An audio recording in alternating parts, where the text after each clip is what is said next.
Today's video is a continuation of working on the 1960s model Ford 2000 gas tractor. If you're interested to spend a little time with me out in the tractor, apply some things, have some failures, one success, but ultimately fail, stick around. Hey everybody, my name is Sam and welcome back to the channel. In today's video, I'm going to go through the fun process of installing a quick hitch adapter on the back of the tractor at the 3-point hitch.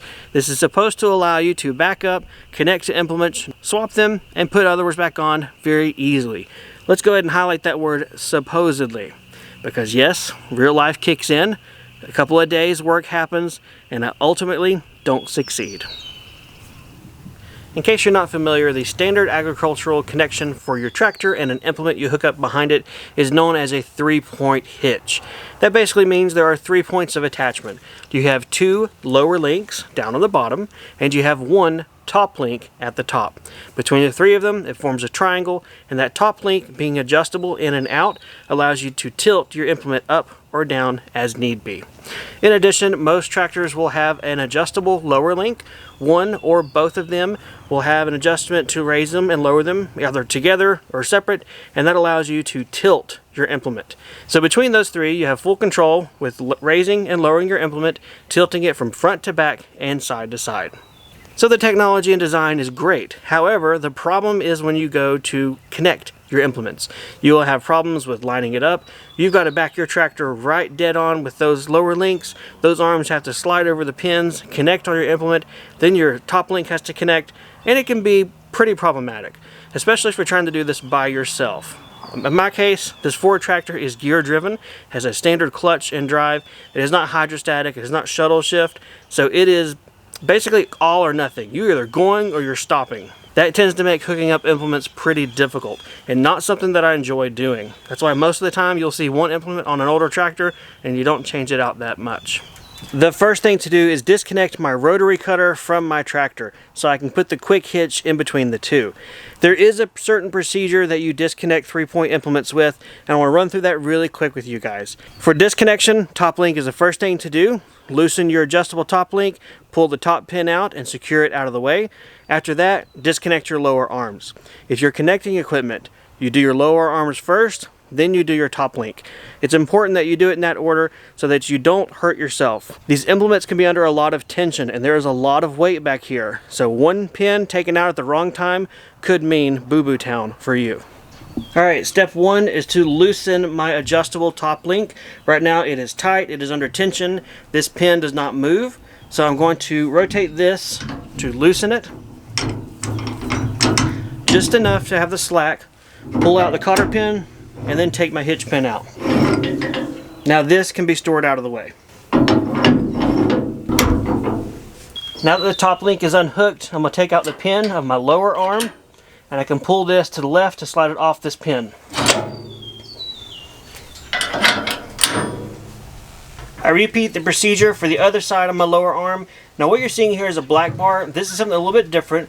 My tractor is older, so these are some add-on stabilizers I added. This is a bar that runs from the lower connection point straight up to the axle. Otherwise, the procedure is the same. Pull the pin, take the stabilizer arm up, and then the lower arm can go off. I got a little preoccupied talking about top link, lower link, and forgot the PTO shaft really is probably the first thing to do. So I'm going to rotate this a little bit by hand just to get to this point where you see the spring. This is a push button. It moves a cotter or catch out of the way and allows you to pull it off of the spline shaft of the PTO. So I push that down and gently pull it back. The last thing to do is to make sure if you have a safety chain run into your lower arm that you don't forget and you do disconnect that. At this point, I need to give myself some working room. There's not much space, especially for Sam, to fit between the rotary cutter and the back of the tractor to put the quick connect hitch on. So what I could do is sit on here, fire it up, let it warm up for a second, scoot it forward about 3 feet, turn it off, or just go world's strongest man and just try and roll this thing on flat ground. So yeah, let's do that.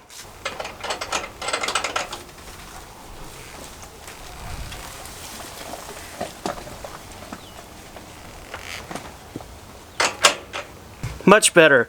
That was the energy efficient way of moving the tractor. It works as it's flat. So this is a Speeco name brand Category 1 E-Hitch. It's one that is designed to also use the default mounting pins on all your 3-point implements and not require you to buy separate bushings, adapt, retrofit, and change out your implement connection points. I love the idea of just buying one object and not having to retrofit, especially as I may share or borrow implements from my brother who has a tractor. It's nice not to say, well, do you have bushings? No. Okay, let me swap bushings. And it just gets to be a headache. So this is a really cool design. Alright, let's see if we can manhandle this. I'm going to pick this hitch up with one arm and try and fish this little connecting pin through the link, which goes in between the arm and all the way across.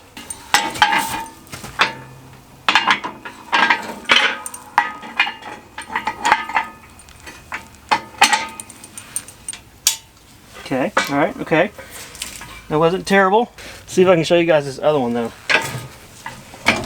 So if you notice, the back of the hitch is open. That's for your lower arm to go in this spot. And then the piece that's in my pocket, and this guy goes through there. What I need to see is if I have enough room for my stabilizer arm to get put into the mix.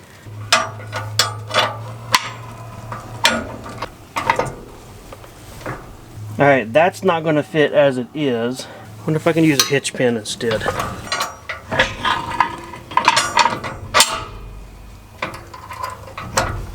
Alright, we'll see if that works or not. That may not work.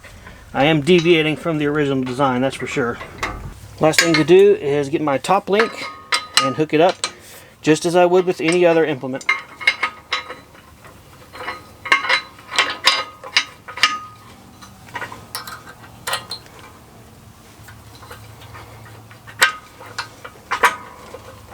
So the way you operate this is with these levers at the top.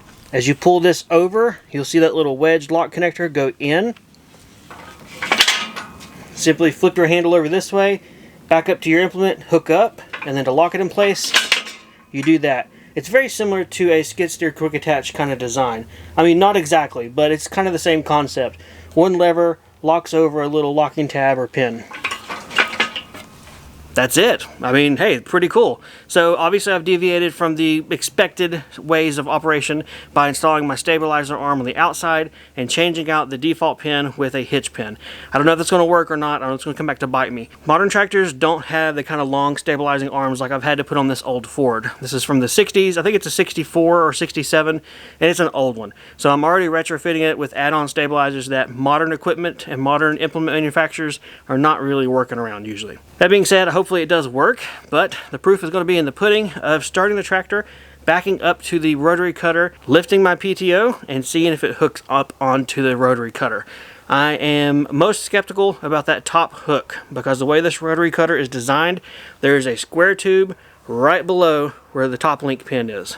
So we'll see. You're not going to know until you try, so shut up and try.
Well, that was not very easy, was it? And it was not very quick.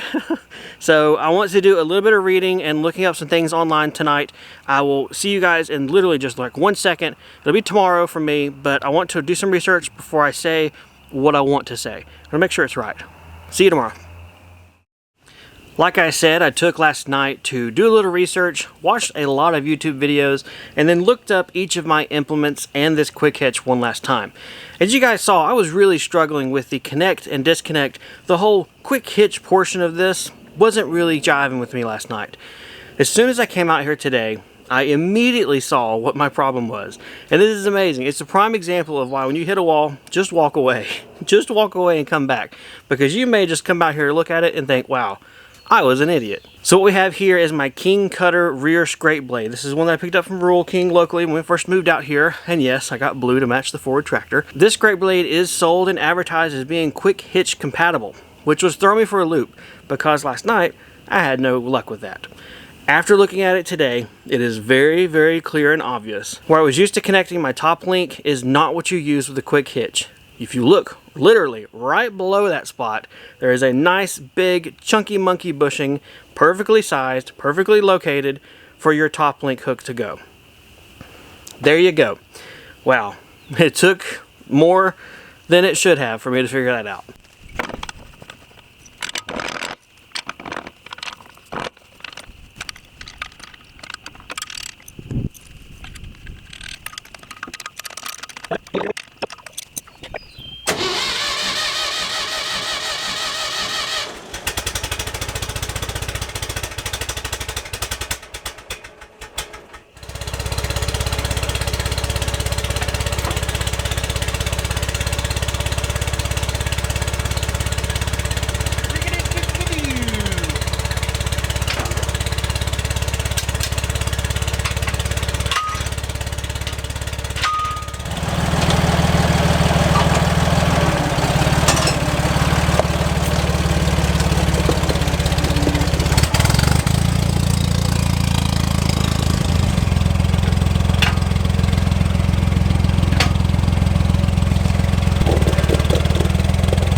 This chunk of steel with a little bit of grade 8 hardware on it is designed, in theory, to adapt implements that are not made for quick hitch setups to be quick hitch compatible.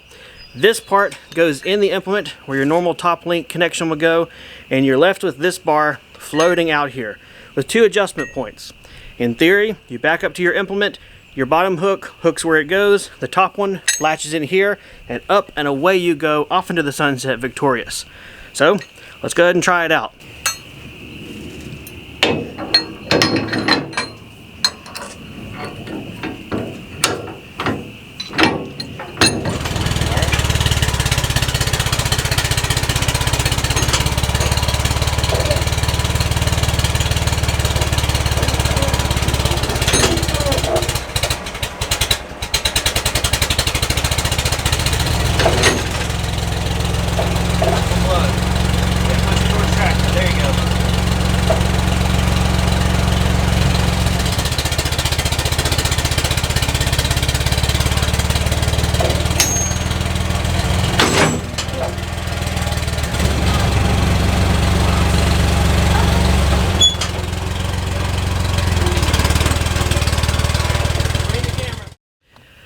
Well, that was pretty much a failure.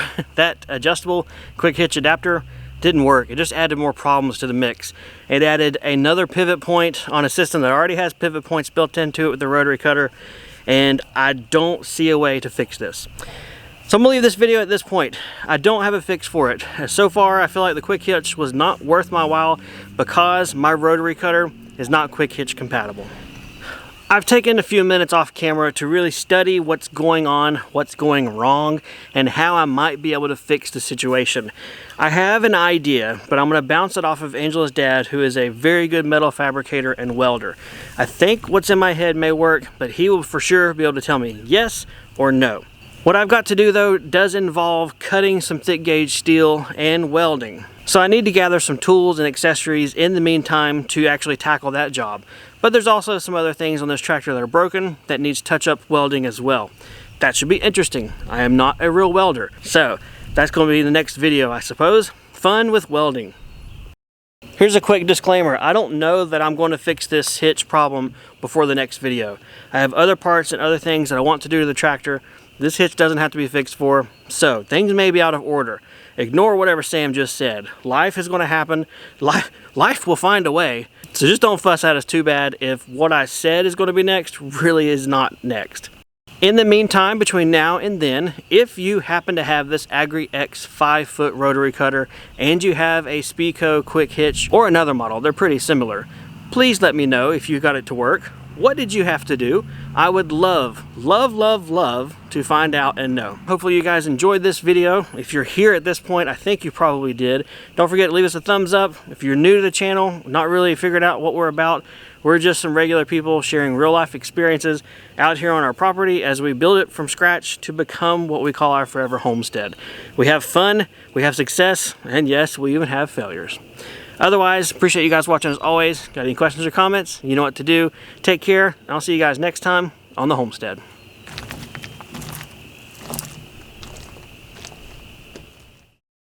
Ford 2000 gas tractor and yeah. Now that the top link is unhooked, I can take out the pin on my lower alarm. Hi, that's my alarm. And end up with a failure. So if you're fun, are you fun? I felt like the redneck version of The Price is Right. I just spun the wheel. I don't know, guys. Yeah, whatever. Today's video is a prime example why when you hit a road, or you don't hit the road, say hello to a quick hitch adapter. This chunk of steel with a little bit of, what are you? Grade A.